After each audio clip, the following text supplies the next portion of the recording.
America did not change overnight. There was no single moment, no declaration, no revolution. The transformation came slowly, quietly, in ways that were almost invisible at first.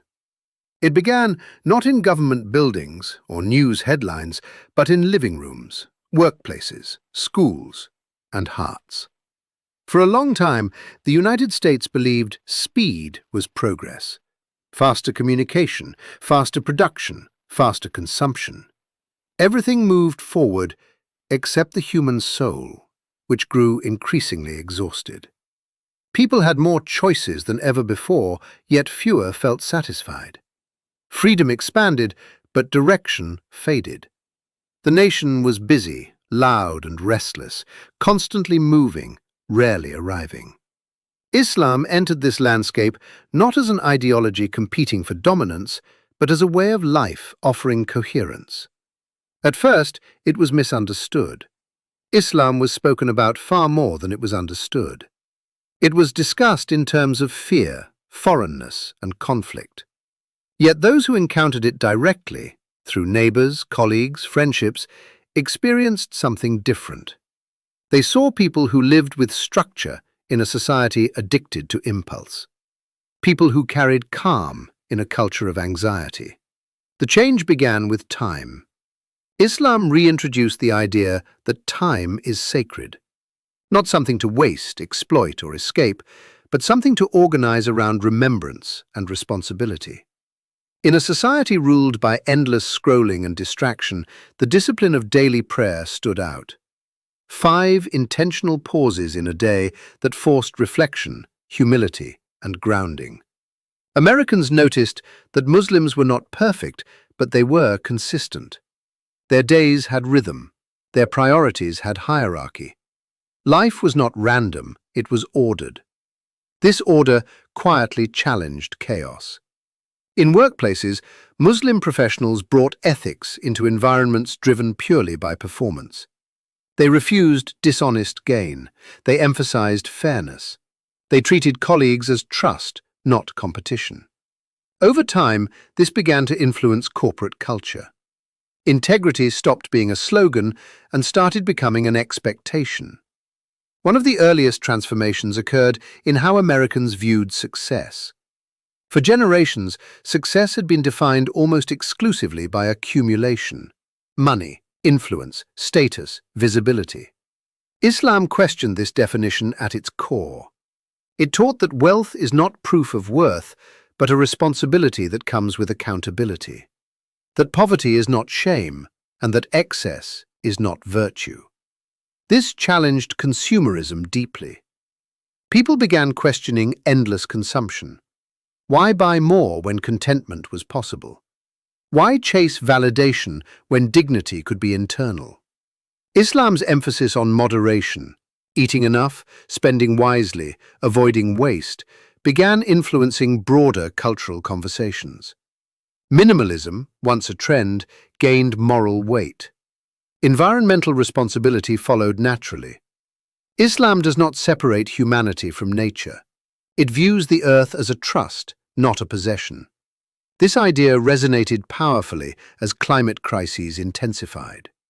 Americans began to see environmental damage not only as a technical issue, but as a moral failure. Stewardship replaced exploitation. Care replaced dominance. This shift extended into policy discussions, education, and lifestyle changes. Sustainability was no longer framed as sacrifice, but as duty. Community life transformed next. Islam does not permit isolation. It obligates social responsibility. Charity is not optional or seasonal. It is structural. Feeding the hungry, caring for orphans, supporting the poor, these are duties, not acts of generosity. This ethic began revitalizing community networks across American cities. Mosques evolved into community anchors. They provided food banks, health clinics, counseling, youth mentorship, and disaster relief. Importantly, these services were not limited to Muslims. They were offered to anyone in need. Slowly, perceptions shifted. Islam was no longer associated primarily with fear, but with service. Family structures also began to change. Islam emphasizes responsibility within the family, between spouses, between parents and children, between generations. In a society where relationships were often treated as temporary and disposable, this ethic felt countercultural. Marriage was reframed not as constant romance, but as commitment and accountability. Parenthood regained seriousness. Elders regained respect. This did not eliminate struggle, but it restored continuity. Mental health discussions evolved as well. Islam does not deny suffering, it normalizes it. It teaches that hardship is part of the human condition, not a personal failure. Concepts like patience, gratitude, remembrance, and trust in God provided psychological grounding. People learned to sit with discomfort rather than escape it through addiction or distraction. Prayer, fasting, and self-restraint offered tools for emotional regulation rooted in meaning. Therapy and medicine remained important, but they were no longer the only answers. Spiritual resilience returned to the conversation. Identity itself began to shift. America had long encouraged constant self-reinvention. Islam offered something radically different, surrendering the obsession with identity performance. A person was not defined by fluctuating feelings, but by consistent values. You were what you upheld when no one was watching. This was freeing. Freedom itself was redefined. Islam did not reject freedom, it disciplined it. True freedom was not unlimited choice, but the ability to choose what is right over what is easy. This clashed with extreme individualism at first, but as the costs of unchecked freedom became clear, addiction, isolation, loneliness, limits began to look like protection. The justice system came under new ethical scrutiny. Islam insists on justice balanced with mercy. Accountability mattered, but human dignity was never erased. Rehabilitation became as important as punishment. Forgiveness became a strength, not a weakness. Restorative justice gained traction, not as idealism, but as necessity. Leadership culture changed. Islam views leadership as burden, not privilege. Authority exists to serve, not dominate.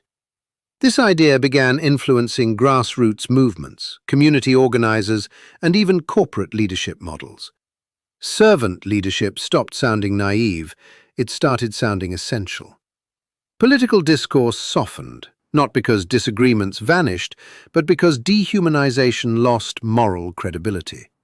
Islam demanded disagreement without hatred, accountability without cruelty, truth without arrogance. Interfaith relations deepened. Islam did not seek to erase other faiths. It demanded coexistence, respect without dilution, dialogue without compromise of principle. This restored civil discourse in a society addicted to outrage. Education shifted too. Islam's emphasis on seeking knowledge as an act of worship elevated learning beyond economic utility. Education was no longer only about career preparation. It was about character formation. Ethics re-entered curricula. Teachers became mentors again, not just instructors. Art and culture responded. Islamic aesthetics, simplicity, geometry, calligraphy, balance, influenced architecture, design, and public spaces. Beauty was no longer only provocative, it became contemplative. Silence regained value. Media narratives changed last. Not because Islam demanded it, but because lived reality contradicted fear. Muslims were no longer abstract. They were neighbors, colleagues, friends, teachers, doctors, first responders. Islam was no longer something imagined, it was experienced. America did not become Islamic, it became more conscious. Islam did not replace American values, it refined them.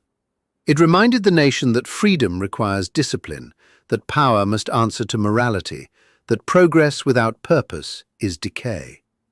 The greatest change was internal. People slowed down, they reflected, they reordered their lives. They stopped asking only, "What do I want?" and started asking, what is right? Islam did not save America. It helped America remember what it had forgotten. That dignity is not granted by society, but recognized by God. That justice is not optional, but foundational. That peace is not the absence of struggle, but the presence of meaning. And in that remembering, a restless nation found balance again.